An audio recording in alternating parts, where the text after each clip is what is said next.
Welcome back to the Movie Guys Improvise Podcast, MGI. You are currently listening to the voices of Chill with Realms.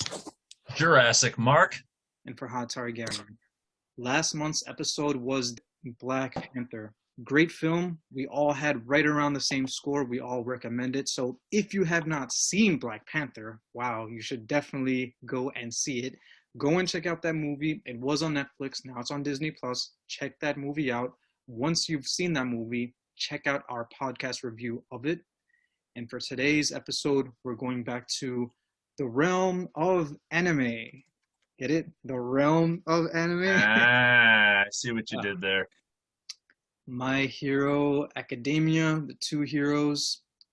This was, I think it's based on, Realms himself will be able to explain further, but this is based on an actual anime and a manga originally, but it's a movie. It's The Two Heroes is a subtitle for an actual movie that's part of this series. So I really, really liked it. I thought it was good.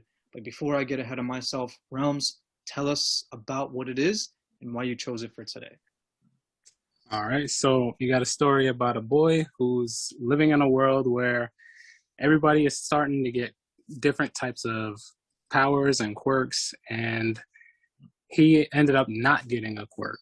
So, he spent a lot of his time still trying to study heroes and still trying to pursue it, and he ended up meeting his inspiration, and his inspiration told him that he could still be a hero because All Might, he has a quirk that allows him to pass down his power.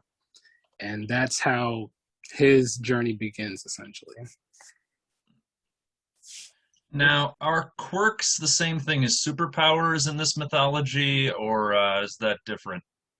I'd say it's exactly the same, just different terminology. Gotcha.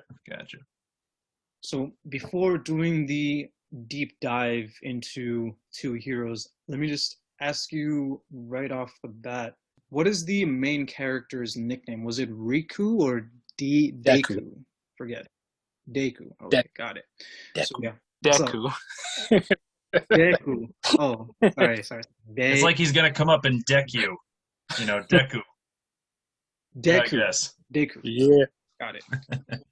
So he's not born with any special abilities, but his best friend and the deuteragonist, who is All Might, does have it. And he's kind of like the perfect hero. Like they make it a point to say that the bad guys are villains. Like it's not even like an inside joke. They're actually the criminals of this world are basically called villains. The opposite of that, the superheroes, the vigilantes, it's not seen as like a taboo in this society. It's welcomed and they're praised in this world. So the heroes, All Might is basically like the perfect. He's tall, he's very muscular, blonde hair, blue eyes, always smiling, almost like a mixture of Captain America and Superman. Maybe a little Goku in there with the hairdo. Super Saiyan. Oh, yeah, Super Saiyan, my mistake, but yeah. I gotta say, though, when he's not superpowered, when he's like ordinary, when his quirk is deactivated, let me put it that way, he looks kind of creepy to me. His face just, I don't know why, it just creeps me out, his design.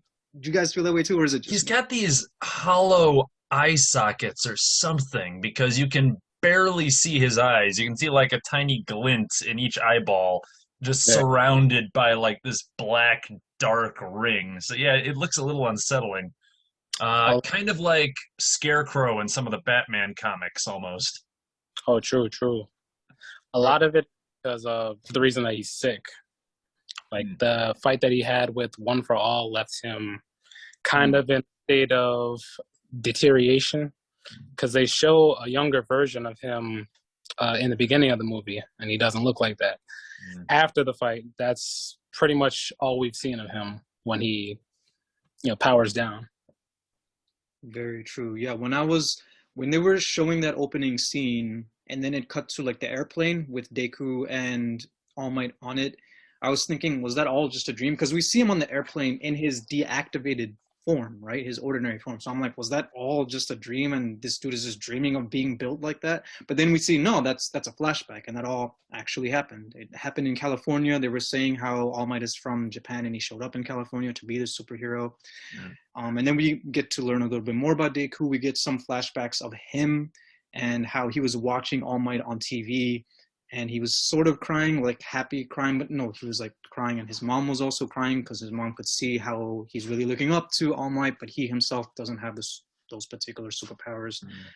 But he has that potential, and this universe does remind me of a different set of characters from the Marvel comics, which we will get into in a sec. But Realms, question for you. As we get into the Island, which the concept of that I thought was also really cool, but getting into the whole Island thing, there's a montage of scenes. We see Deku explaining how he was kind of trained by All Might, and we see like a montage of scenes, clips from like him fighting in tournaments. Were those scenes specifically for this movie? Or were those clips of the anime, and there's like an anime series where he is fighting in tournaments? Yeah, those are takeaways from the anime. It's basically they summarized what happened in the anime. But if you go and watch the anime, then there's a lot more detail.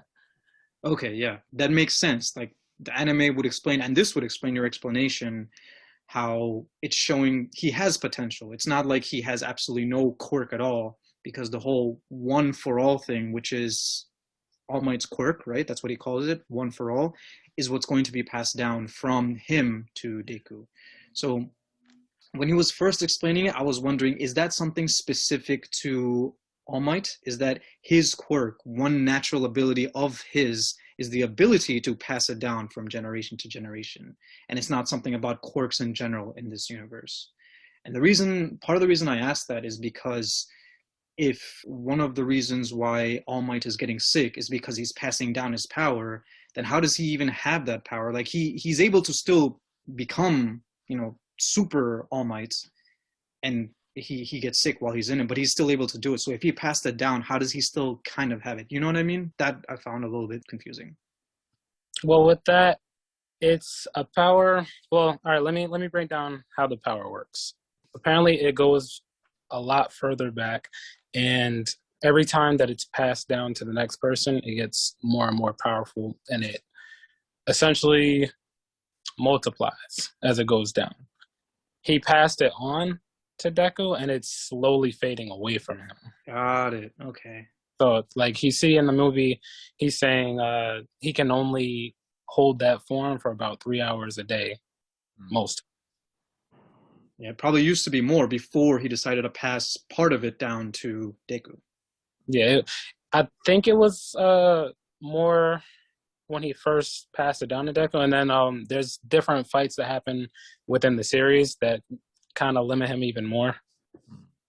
Got it. Oh, you mean the anime, like the anime series stuff? Yeah, yeah. That huge scar that he had on his ribcage, I'm guessing that was something that he sustained. Was that from the opening scene, or was that something that took place in the anime where he got that huge bruise or something? The battle. I can't remember if they showed it in the movie right now, but it's something that happened before he passed down the power to Deku. Got it. Yeah, that was definitely like for certain. Okay, so from the airplane we see Deku sounding very, very excited about visiting Island, and the concept of such a place I think is really cool. It's a free floating city island or island city out in one of the oceans, and it's there specifically because there are scientists who work for heroes doing their research and like not developing quirks, but like helping heroes and helping their training, I think. And they're coming because All Might decided, like it wasn't like a raffle or anything, but All Might decided to nominate like one of his best students to come along with him, something along those lines, right? That's why Deku's on the plane with him. So eventually, like they make it a point, Deku makes it a point to say, because the security system of Island is equivalent to that of like the most secure prison in the world, no crimes were ever committed, and they have a very elaborate vetting system for everybody who comes through and into the island. So right off the bat, I mean, eventually I get an answer to this, but from the beginning, I want to just ask, how did those villains get through security? If it really was Dave's shield, like they made a deal in the past and he just let them bypass it, that I can understand. But if it isn't that, how did they so easily get through security? The guy on the phone, I think his name is Wolfram, the villain, says it was a piece of cake getting through security. How? If they make it a point to say it's very elaborate. How did he just get through security like it was nothing? That's definitely because they had the inside man. Like it was a pre-planned thing where they're setting this up so it was staged to seem like there was going to be villains taking over so that they could, actually, do their side plan and steal back his invention. But unfortunately, it just turned out that they were actually really villains, though. But yeah, real villains. It was a twist within a twist in the ending there. Yeah. It was like we saw what was really going on, but they were the ones that didn't know what was really going on. We actually have another twist within a twist later on, like toward the end, like during the third act, which I'll get into in terms of like favorite characters and whatnot. But ended into knots here with all these twists. Oh my god. But yeah, once we land, we get to meet. We see more of the city. Eventually, we see that Godzilla. Like we were talking off the record about that Godzilla. Oh man, I was so happy. I mean, I'm kind of disappointed that he didn't have more to do in this movie, but at the same time, I'm kind of happy because it was just a fun little cameo. But yeah, he had a sick jacket on and everything. Probably because I see this was distributed by Toho, which owns the rights to Godzilla, so that's probably how they got him in there. But yeah, it was a fun little cameo. Yeah, the city as a whole looks pretty cool, though. Yep, and I just wanted to point out, JM, that there is a sequel, like there is a theatrical sequel to this movie, so maybe they bring Godzilla back and he has more to do there. I don't know. Maybe. Fingers crossed, man. More along the city, like getting into the city with All Might and Deku, just walking around and exploring. Eventually, we meet Melissa, who is the daughter of Dave Shield. She might actually be my favorite character, actually, because she seems very smart. She might not be a hero in terms of not being a fighter, but she does some pretty cool things in this story, and she has a pretty important role to play. And she's just great. I liked Melissa a lot. Do you guys have any particular favorites among like the cast of? It's mostly students. There's that one guy who's not a chaperone, but he's like the manager of the restaurant. But he's also a hero because he has like these mechanical feet or whatever. But do you guys have? Who was purple hairball guy? Like the short kid who like would take off balls of his hair and stick them to things, and then like I was always worried about impressing girls. That is Mineta. Okay, I liked him just because that's such an absurd character, but I think they pulled it off well. It's funny that you actually like him because there's a lot of hate towards him. Oh, really? Yeah. Because of his purple side. Oh, yeah. That did kind of bother me. There is that whole sort of trope of guys who performatively ogle the ladies. So yeah, I can see why that would bother people, but I guess I just liked his third act heroics where he's like scaling the wall with like his hairballs. But it just always makes me laugh that people hate his pervish side, but yet he gets more hate than adult anime characters that show their pervish side. And then it's like, I've seen other people make this point, if he was an attractive character, people would not care as much. Yeah. That's a good point. Prime example, character from Hunter x Hunter, his name is Hisoka. He likes to pray after people that have potential, and two people who have potential that he's praying after are two little kids. So it's like, bro, that's sus. Yeah. Well, even and the hero still... Oh, go ahead. My bad. I was just going to say, even the hero in Re:Zero was like drooling over the maids, I remember in one episode. Yeah. But like he's drawn to look like an attractive guy, so I guess maybe people didn't notice as much, but yeah. I don't know what it is. While we're on the topic of Mineta, I'm sorry if I'm saying his name wrong, or just the cast of characters in general, the only thing about the characters, I mean, they were all cool. They all had cool powers and roles to play. The only things that kind of really bothered me about any of them is one of them, Yaoi Yorozu. I'm sorry if I'm saying her name wrong, but these characters are supposed to be teenagers, right? They're supposed to be kids. But she had this, when we first meet her, when Deku and Melissa are just chilling, he sees the three classmates, they're all girls. Yaoi Yorozu is one who's just wearing she's just wearing something that a kid shouldn't be wearing. You know, I don't know what it is with animes and having child characters, well, or teenage characters, whatever, just dressing sexualized. I've never really been a fan of it, but that's pretty much, I guess, design-wise, the only problem that I have, if that makes sense. Yeah, that happens a lot in anime. Yeah, but I know that it happens a lot, but I don't like that it happens. And I think that's a point against anime. Yeah. Besides that, we were on the topic of Mineta, and he did something in the movie that I didn't like, but it wasn't the whole simping thing. It wasn't him being a simp. What bothered me about him was how toward the middle of the movie, where the whole island has been infiltrated and they're trying to get to the top floor, right?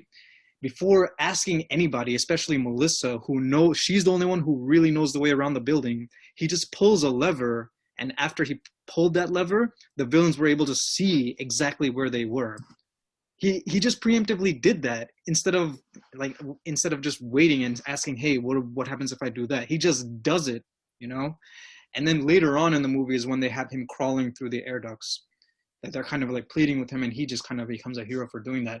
If I were Deku, I would have been like, look, you got to be the one to do it because you're the reason why we're in this position. I would have been more angry about that. Do you guys remember that, or am I just like, you guys don't even remember that part of the movie? Yeah, he definitely shouldn't have did that. He put them all in a worse position for doing that. So there was him and one other character who I kind of had an issue with, unless he has character development later on. I think his name was Bakugo. What is Bakugo. it? Bakugo. Sorry. I'm so sorry, No, man. you're good. Yeah.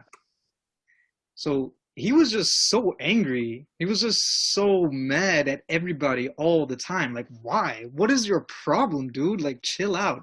Even toward the end, like the climactic battle at the ending, when he was coordinating with a different character, I forget this character's name. The character who had ice powers, I think. Oh, the one who had the scar on half of his face, or the birthmark. Yeah, Todoroki. Him, yeah, I think it was with him he was coordinating, and Todoroki said, "Aim for the fan" or something, and Bakugo says, "Don't give me orders. Don't tell me what to do." What is it? I'm sorry. What is it?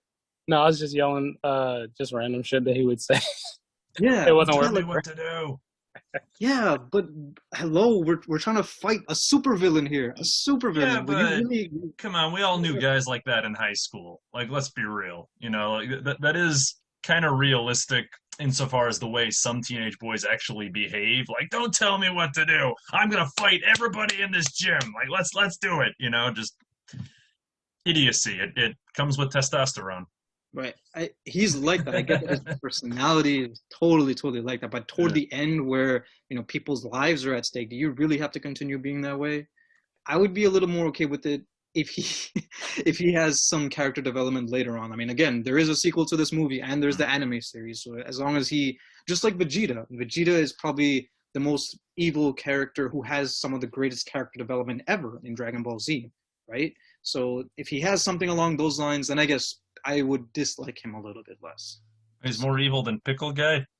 Piccolo? Yes. Nah, just way more. Call back to one of our other episodes, yeah. Okay. It's all good. It's all good, man. But anyway, yeah. So your favorite is Mineta, JM. Rums, did you say you had a favorite? I'm not sure if you. Not yet. I have two favorites, and one of them is a conflicting favorite. One of them is Kaminari, the one who had the electricity powers. Actually, both of them are conflicting favorites. I love electricity. You know, I love like people like Static Shock and stuff like that. But I hate the downside to his quirk. Like, oh, what's the downside? Every time he uses like maxes out his power, he just goes dumb. Like, yeah. Okay, so a different character said that. Like he loses his charge. Tried 1 million when they were fighting the drones, right? I think it was Uraraka who said, "No, don't go 2 million watts because if you do, you'll just go stupid." I thought she was just being like she was just exaggerating by saying that, but no, he literally became like almost brain dead after that thing. So that was for real. He became stupid. But yeah, a man turned a vegetable. You know, for the pretty much movie too. Yeah. Who? No, I'm saying he was still a vegetable for the rest of the movie. Like Yeah, towards the yeah. end, they showed him still with that goofy ass look in his face. He drained his power. He's like a smartphone with no charge. Yep, But, yep. well, speaking of electricity, I also like, what's her name? Earjack girl? The girl who had like the little headset jacks on her earlobes that she could like plug into the walls and listen in to other people's conversations. I forget her name.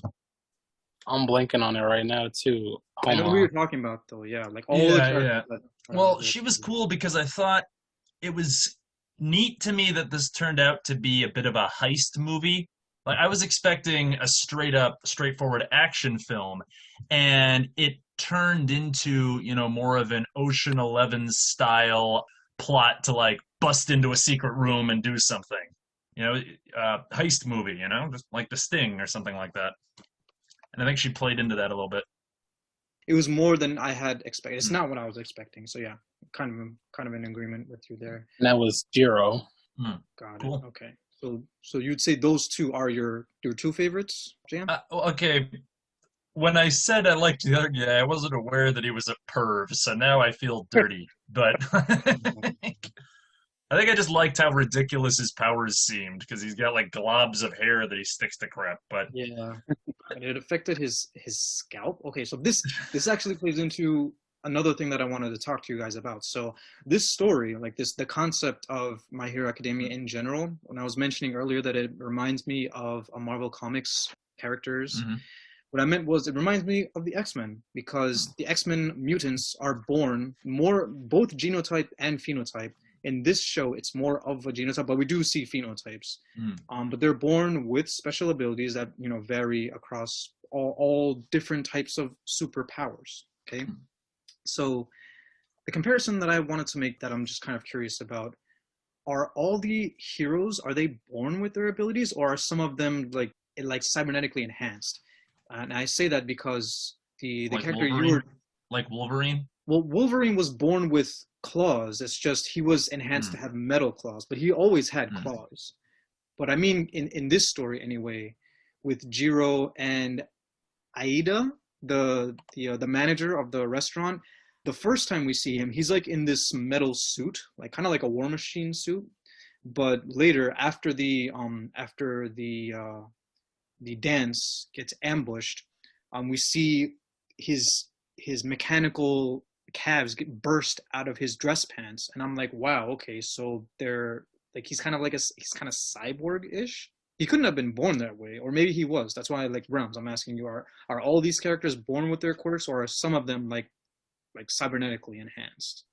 They are born with them, but they also have people that develop technology that they can add to their quirk. Got it. Okay. So I think they did mention that Jiro purchased those headphones that are like part of her ears and had it attached to her.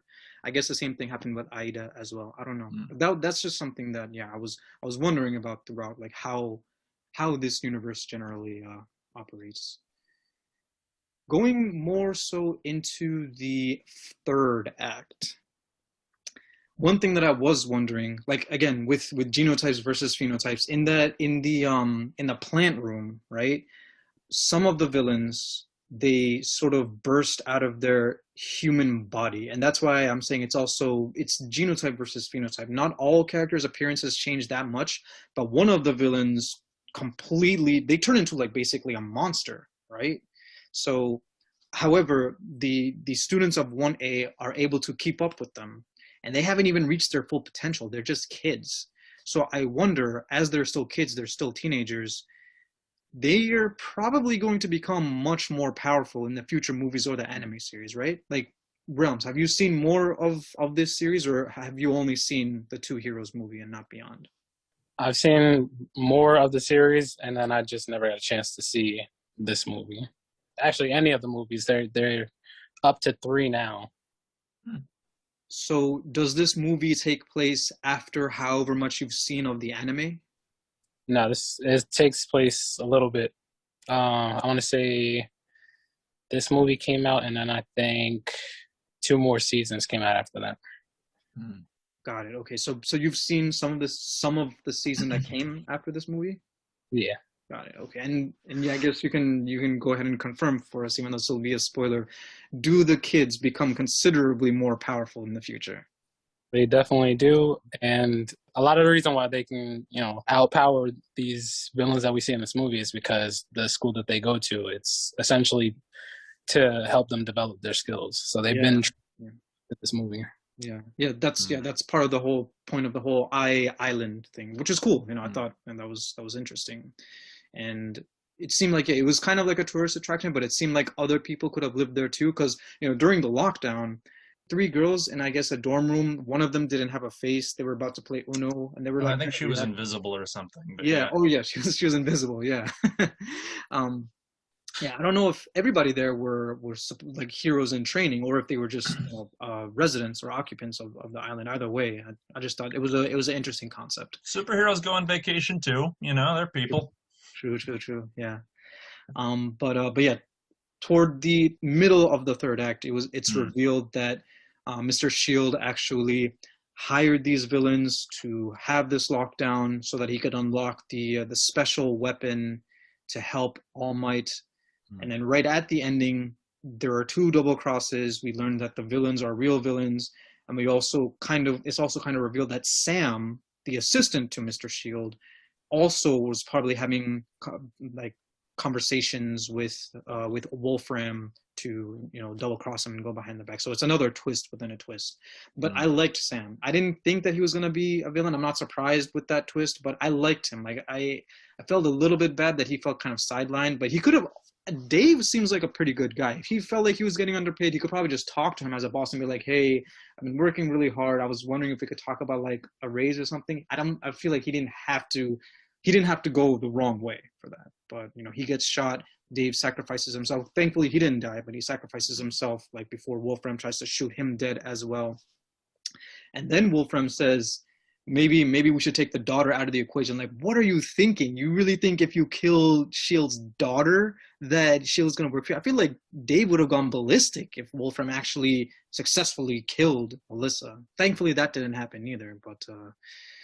But that's part of when the final act becomes sort of epic, because the quirk that Wolfram has is basically like Magneto. I think Deku himself even says he controls metal, and he takes it to levels I've never even seen Magneto ever do in the X-Men universe. But yeah, he becomes a pretty big threat by the end of the movie. And final thoughts going into the third act. I thought it was great. Every single character played a part, including Melissa, because she made that gauntlet. It was destroyed by the end, but she led everybody to the top, and she also made that gauntlet, and we got to see more of Deku's potential. The only part of it that I guess I didn't like was there was a certain part where we're seeing for the first time, or anybody's seeing for the first time, that All Might is kind of losing a battle all this time. He's been basically the perfect hero, but he's kind of losing against Wolfram. At a certain point, he's kind of chained up by metal wires. I mean, I don't know what it was, but he was kind of just manipulating all the metal around him. Eventually, it seems like he's crushed by a bunch of blocks, and Melissa screams because she thinks something might have happened to All Might. It even looks red. The whole screen turns red. Eventually, Deku's able to rescue him out of it, but I thought at that point he would be completely incapacitated, or at worst, maybe even that killed him, which would send Deku over the edge. But he didn't. He wasn't all that phased by it. I don't know if you guys know the particular scene I'm talking about, but yeah, I know what you're talking about. Where he was just dead. Yeah, where it looked like he was squished by all those metal cubes. Yes, exactly. Yeah. I thought he was going to take more damage after that, but he was able. He was bleeding after that, but he was overall able to withstand it, just like in a typical superhero movie. But that's fine. Like ultimately, it's totally fine. Yeah. They're able to save the day. Deku and All Might. I'm guessing those are the 2 heroes of the subtitle, right? Is it referring to Deku and All Might, the 2 heroes? Okay, makes sense. Yeah. I mean, in reality, there are a lot more heroes that played a part, but I get that they're focusing the 2 main characters. Well, it's their story. Yeah. They're able to save the day, and I'm glad that they didn't kill Wolfram. I'm glad that Wolfram survived the ending of it, so that they can like arrest him and he's able to like, I guess, face consequences. They're able to save Dave's shield, and it kind of ends that way. It was a happy ending, but it was a good story told from beginning to end overall. So overall, I think it was a really good anime movie. Those are basically my closing thoughts, my closing statements. I don't have much else to say about it because of it being a very, very good, well told story throughout. So at the end, if you gentlemen have anything else to say, anything else to add before we go into ratings? Well, I liked the theme of the story, at least as I understood it, because it seemed that the central conflict of the movie was between maintaining the status quo on the one hand and letting the old guard step down and make room for the new guard. And that is something that Mr. Shield and All Might talk about explicitly at the end. But it occurred to me, this whole movie could have been avoided if All Might had told Mr. Shield what was happening to him, so he didn't build that contraption to prolong the life of his powers and get everybody into this big mess. And, I think the message of the movie is, however talented you are, however strong you are, you're not going to be around forever. And at some point, you have to be willing to hand over the reins to somebody else and hope that you've trained that person and that person has your values and shares your vision for the world and maybe even surpasses you in some ways. But nobody's top dog forever.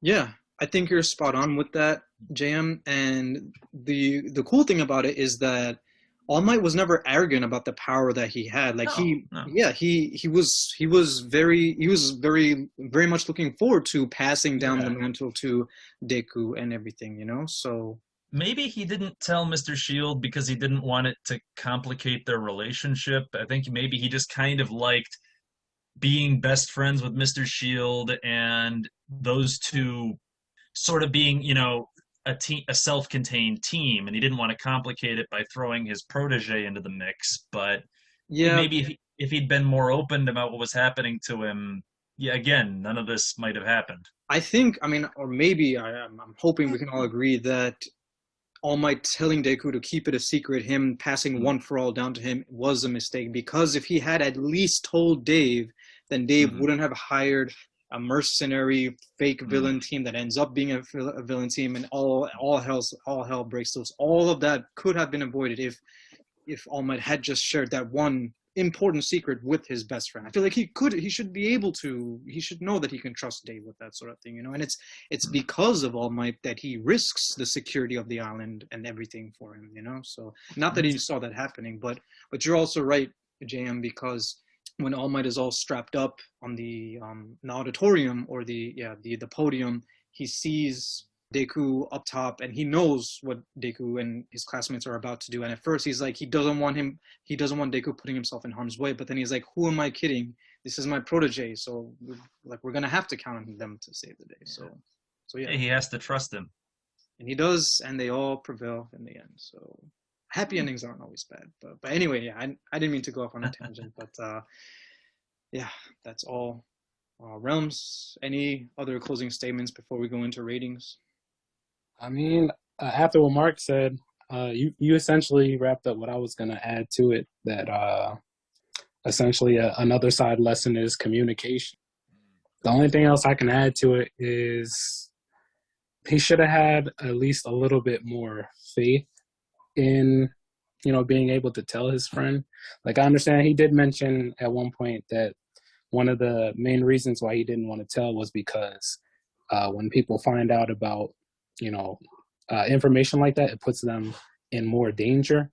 But it's like, this is your road dog. This is your boy. He's been rocking with you since day one. Like, he's always been willing to be in that, shared danger with him. So he should have just had more faith, told his friend. If he communicated, told him, he wouldn't have done that thing. And, leading back to what Mark said, they could happily pass the baton. That was him. That was Dave with him in the flashback in the beginning, right? In that car. Yeah. But then again, if he had told Dave, we wouldn't have this movie, right? So I guess that mistake had to happen. Yeah. Oh, yeah, of course. Like narratively. Right. Okay. Yeah. So it makes They'd sense have found another way to get in there. with that security and all. Yeah. Okay. So with all of that out of the way, like I've said several times already, I really, really liked My Hero Academia, the two heroes. But compared to some of the other animes we reviewed from the Chill with Realms movie-length mashups, even though I did like this a lot, I don't know if I liked it more than the previous animes that we reviewed. I definitely like this more than Sword Art Online. That for sure, this is better than the movie-length mashup of that. But aside from that, this is sort of on par. So, from the few shortcomings that happened in this movie, I think no less than an 8. Well, I'm sorry, it shouldn't be me going first. I was gonna say 8 out of 10, but Realms, this was your choice, so you go first. I'm gonna steal his answer. Now, I'll give it an 8.5. I really enjoyed it, and also just to add on, I was thinking about what I had last said. Like they would find another way to make it happen. The assistant, the assistant still would have just went along with the plan. Sam. Sam. Yeah, it still would have, because he still wanted the things that he didn't get from that relationship, like that extra money. So he still would have made it happen. He should have talked to Dave, though. I feel like Dave is a nice guy, and he had a good working relationship. So I feel like if he spoke to Dave, Dave would have given him the raise that he wanted, honestly. But what you're saying also holds water. Another lesson of communication. There you go. Communication. Ding, ding, ding. The moral of the story is superheroes need therapy. But there you go. Yeah. They're still people, so yeah. That's probably true for 90% of the MCU as well. Which, hey, no stigma. It's good to take care of your mental health.